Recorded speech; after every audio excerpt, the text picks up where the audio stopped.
আপনিও তো একজন প্রার্থী, একজন প্রার্থীর উপর যে হামলার ঘটনা সেটা আপনি কীভাবে দেখছেন? আর দ্বিতীয় হচ্ছে পেরেই যে ফেলে একবারে প্রশ্ন, যে আপনি সংক্ষিপ্ত করবেন কিনা যে আপনি নিরাপত্তা ঝুঁকিতে রয়েছেন বা বিরোধীতে যারা রয়েছে বিএনপির অ্যাগনিস্টে তারা ঝুঁকিতে আছে কিনা, বা প্রশাসনে আপনাদের যে নিরাপত্তা সেটি বৃদ্ধি করার কোনো আহ্বান জানাবেন করে দিলাম। যাই এটা আসলে খুবই ন্যাক্কারজনক ঘটনা যেটা ঘটে গেল। একজন প্রার্থীর উপরে হামলা করেছে, তার মানে হচ্ছে বুঝতে হবে যে অবশ্যই একটা সক্রিয় সন্ত্রাসী গ্রুপ অ্যাক্টিভ আছে এবং এই সন্ত্রাসী গ্রুপের কাছে একজন প্রার্থী সে নিরাপদ না এবং আমাদের রাষ্ট্রযন্ত্র তাদেরকে নিরাপত্তা দিতে ব্যর্থ হচ্ছে।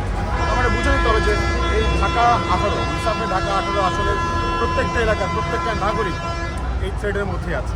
এই সন্ত্রাসী বাহিনী দ্বারা যে কোনো নাগরিক ক্ষতিগ্রস্ত হতে পারে। তো আমাদের আসলে কনসার্নের বিষয় আমাদের যারা ভোটার আছে তাদের জন্য তো আমাদের এখন চিন্তা হচ্ছে, তাদের নিয়ে আমাদের শঙ্কা হচ্ছে যে তারা ঠিকমতো ভোট কেন্দ্রে যেতে পারবে কিনা, নাকি আবার দেখা যাবে সেই স্বৈরাচারের আমলে যেরকমটা দেখতাম আমরা যে ভোট কেন্দ্রে যেতে বাধা দেওয়া হতো, ভোট কেন্দ্র দখল করে নিত, পেশি শক্তি দেখাইত।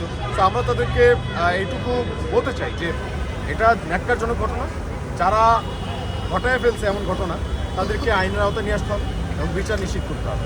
এটা আমরা চাই, এটা ইলেকশনের আগেই করতে হবে, ইলেকশনের পরে না, যাতে করে এটা দৃষ্টান্তমূলক শাস্তি হয় এবং প্রত্যেকটা মানুষ নির্ভয়ে নির্বিঘ্নে তারা ভোট কেন্দ্রে যেতে পারে। এবং সাথে করে আজকে আরিফুল ভাইয়ের উপরে যে ঘটনা ঘটলো এটা আসলে আমার জন্য প্রচণ্ড বেদনা, প্রচণ্ড হতাশা। এটা আসলে আমাদের কোনোভাবেই কাম্য ছিল না। আমরা চেয়েছিলাম একটা ইনসাফের বাংলাদেশ হোক, জুলাই পরবর্তীকালীন সময় একটা সভ্য বাংলাদেশ হোক, কিন্তু সভ্য বাংলাদেশের স্বপ্নের ভিতরে একটা অসভ্যতা, এটা আসলে কোনোভাবেই আমরা এক্সপেক্ট করি নাই, কিন্তু হয়ে গেছে, ঘটানো হয়েছে, এটা পরিকল্পিতভাবে ঘটানো হয়েছে। নয়তো এমনটা তো হওয়ার কথা ছিল না। আর তাদের উদ্দেশ্যে বলি, যাতে এখন আপনারা হয়তো যাবেন যে ঘটনা তদন্ত করতে যাবেন, গিয়ে দেখবেন শুনবেন যে নেতারা বলছে যে ভাই এটা আসলে আমাদের কোনো মানে যার বাহিনীরা এই ঘটনাগুলো ঘটাইছে তার কাছে গিয়ে আপনার প্রশ্ন করুন, তারা সে বলবে ভাই এটা তো আমাদের কোনো মদত ছিল না বা আমাদের কোনো নির্দেশনা ছিল না, অতি উৎসাহী কিছু লোক এগুলো করছে। তাহলে দেখা যাবে যে ওই মানুষগুলা যারা অতি উৎসাহী মানুষ তাদেরকে কিন্তু তারা কোনোভাবেই নিয়ন্ত্রণ করছে না বা তাদেরকে শাস্তির আওতায় তারা নিয়ে আসতেছে না, বরং তাদেরকে কিন্তু নির্বাচনে তারা ব্যবহার করতেছে। তো প্রথম কথা হচ্ছে যে যদি আপনারা সন্ত্রাসী বাহিনীকে নিয়ন্ত্রণ করতে না পারেন, তাদেরকে শাস্তির আওতায় নিয়ন্ত্রণ করতে না, শাস্তির আওতায় আনতে না পারেন, তাহলে আপনারা সন্ত্রাসী বাহিনী পাইলেন না। আর যদি মনে করেন যে না আমরা সন্ত্রাসী বাহিনী পারবো না, তাহলে আপনারা বলবো যে আপনারা বিএনপির তো ভাই অনেক সমর্থক আছে, একদম হচ্ছে নিবেদিত প্রাণ আছে, ভালো মানুষ আছে প্রচুর, জামাতের আছে, এনসিপির আছে, গণঅধিকার পরিষদের আছে, সবার আছে। তা আপনারা ভালো মানুষদের নিয়ে একটু রাজনীতি করেন, তাদের কিন্তু সামনে আনেন, তাহলে তো সন্ত্রাসীদেরকে আপনাদের অ্যাক্সেস দেওয়ার প্রয়োজন পড়বে।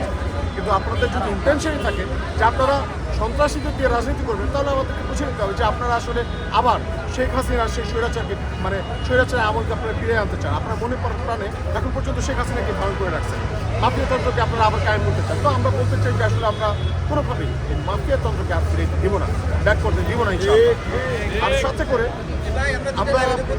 আমরা স্পষ্টভাবে এটুকু বলতে চাই যে যদি কোনো নেতা দায় এড়ায়, তাদের কর্মী কেন হামলা করছে এই প্রশ্ন উত্তর দিতে না চায়, তাহলে তাদেরকে বলবো যে ভাই সন্ত্রাসীকে আপনারা বাদ দেন, আপনারা সন্ত্রাসীদেরকে একদম দূরে সরাই দেন, কয়েকটা কুত্তা পালেন, ঠিক আছে, অন্তত সে আপনার জন্য লয়াল হবে।